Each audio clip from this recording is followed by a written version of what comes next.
पाकिस्तान और भारत के दरमियान कशीदगी जंग में बदल गई है। भारत के इश्तियाल अंगेज ऑपरेशन सिंदूर के जवाब में पाकिस्तान ने निहायत मुनज़्ज़म और फैसला कुन कार्रवाई करते हुए ऑपरेशन बुनियानुल मरसूस की सूरत में दुश्मन के पर खच्चे उड़ा दिए हैं। बुनियानुल मरसूस का मतलब है आहनी दीवार, यानी सीसा पिलाई दीवार, और इस वक्त पाकिस्तान वाकई भारत के सामने एक सीसा पिलाई दीवार बन चुका है जिसे तोड़ना दुश्मन के लिए नामुमकिन हो गया है। पाकिस्तान ने भारत के न्यू नॉर्मल का जवाब अपने न्यू रिस्पॉन्स से देते हुए हर तरफ तबाही मचा दी है। पाकिस्तानी अफवाज ने ताबड़तोड़ हमलों के जरिए भारत के कहीं अहम फौजी और तकनीकी मराकज को मुकम्मल तौर पर तबाह करके रख दिया है। उधमपुर, गुजरात, पठानकोट, जलंधर, सूरतगढ़, नालिया, सरसा के एयर बेसिस समेत भारत के 30 फौजी तंसीबात को मिलिया मेट कर दिया गया है। मुसल्लह अफवाज ने आदमपुर एयरफील्ड को निस्तो नाबूद कर दिया है, जबकि आदमपुर एयरफील्ड से पाकिस्तान और अफगानिस्तान पर मिसाइल दागे गए थे। पाक फौज ने उधमपुर एयरबेस को कामयाब फजाई कार्रवाई में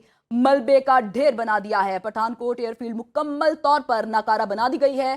पाकिस्तान के मुसल्लह अफवाज ने बयास में वाक़ भारत की जदीद तरीन ब्राह्मूस मिसाइल स्टोरेज साइट को भी तबाह कर दिया है।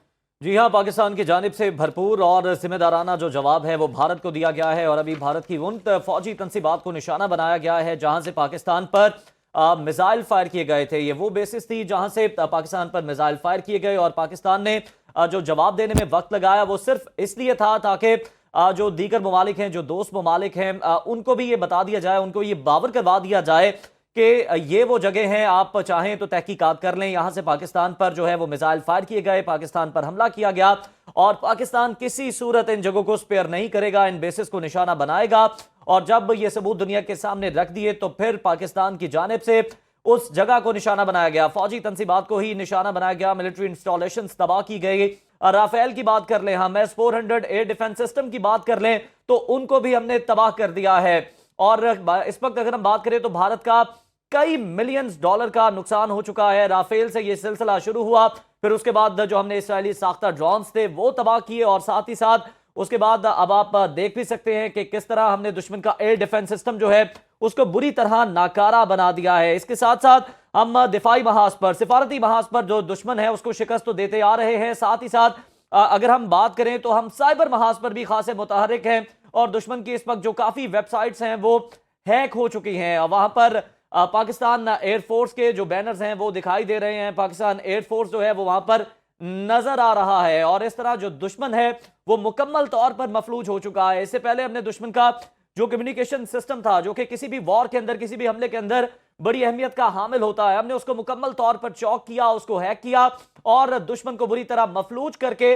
अब फिर उसको निशाना बनाया है। बिल्कुल उज़ैर, और ये भी बताते चले जिस तरह से आपने भी कहा कि तारीख का सबसे बड़ा साइबर हमला कर दिया गया है पाकिस्तान की जानिब से भारत पर, जिसमें हिंदुस्तान के 70% से ज्यादा बिजली ग्रिड्स को नाकारा बना दिया गया है। दिल्ली, मुंबई, बेंगलुरु और दीगर बड़े शहर अंधेरे में डूब चुके हैं और भारतीय अवाम बदतरीन अफरा तफरी का शिकार हैं। ऑपरेशन बुनियानुल मरसूस में सबसे बड़ी कामयाबी रही कि पाकिस्तान ने भारत का महंगा तरीन S-400 सिस्टम, जो तकरीबन $1.5 बिलियन की लागत से खरीदा गया था, JF-710 थंडर के हाइपरसोनिक मिसाइलों के जरिए उधमपुर में तबाह कर दिया है। ये हमला न सिर्फ तकनीकी लिहाज से बर्तरी का मजहर है बल्कि भारत की दिफाई सलाहियतों पर जोरदार ज़रब भी है। पाकिस्तान की सियासी और अस्करी क़यादत ने वाज़ेह कर दिया है कि अगर भारत ने मजीद कोई हरकत की तो आइंदा कार्रवाइयाँ माशी मराकज़, तवानाई तंसीबात और आला अस्करी कमांड सेंटर्स को निशाना बनाएंगे। पाकिस्तान अब सिर्फ दिफा नहीं, जारहाना हिकमत अमली पर अमल पैरा है। दुश्मन की हर हरकत का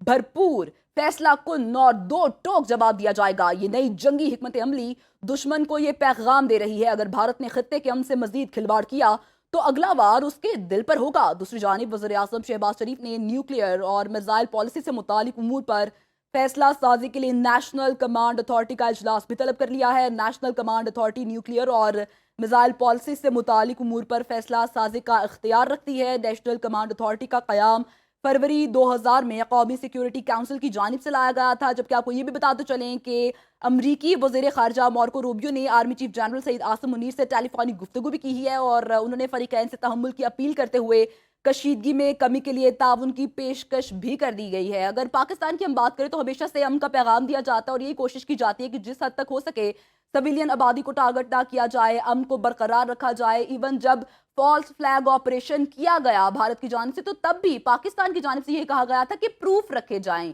लेकिन भारत ने क्योंकि उनके पास सबूत नहीं थे तो अपनी कमजोरी जो है उसको छिपाने के लिए एक और फॉल्स फ्लैग ऑपरेशन के बाद झूठा इकदाम शुरू किया और अपने जहाजों को गिराकर भारत को ही मुंह की खानी पड़ी। और उसी हजीमत को अब छुपाने के लिए एक बार फिर से भारतीयों ने ड्रोन से हमले करने शुरू कर दिए। और जिस तरह से उज़ैर सोशल मीडिया पे हमने देखा कि ये बातें भी गर्दिश कर रही थी कि क्योंकि उनके पायलट्स जो हैं वो अब जहाज़ों में बैठने से बहुत ज़्यादा डर रहे हैं, उनमें खौफ की लहर बरकरार है कि जी पाकिस्तान अगर की तरफ मुंह भी उन्होंने किया, उनके जहाज़ों ने रुख भी किया तो उन्हें गिर जाना पड़ेगा, खत्म होना पड़ेगा। तो इस डर की वजह से ड्रोन फातिमा, से ये भी हो छोटे-छोटे सकता हमले है किए जा रहे खौफ के साथ साथ एक आंसर ये भी हो सकता है कि जिस कंपनी राफेल के ये तैयारे थे जो कि इस्तेमाल किए जा रहे थे, उन्होंने भी शायद उन्हें मना कर दिया हो कि खुदारा आप खुद तो रुसवा हो ही रहे हैं दुनिया भर में, हमें भी मत करवाएं और आप ये ना ही इस्तेमाल करें तो बेहतर होगा। और इसीलिए फिर जो ड्रोन्स हैं वो भिजवाए गए। लेकिन हमने जो है वो दिखाया अपने नाजरीन को किस तरह से जो पाकिस्तानी अवाम है, अगर हम उसके जज्बे की बात करें तो वो दीदनी है, वो देखने से ताल्लुक रखता है। जहां पर भारतीय इस वक्त बहुत ज्यादा खौफजदा दिखाई दे रहे हैं,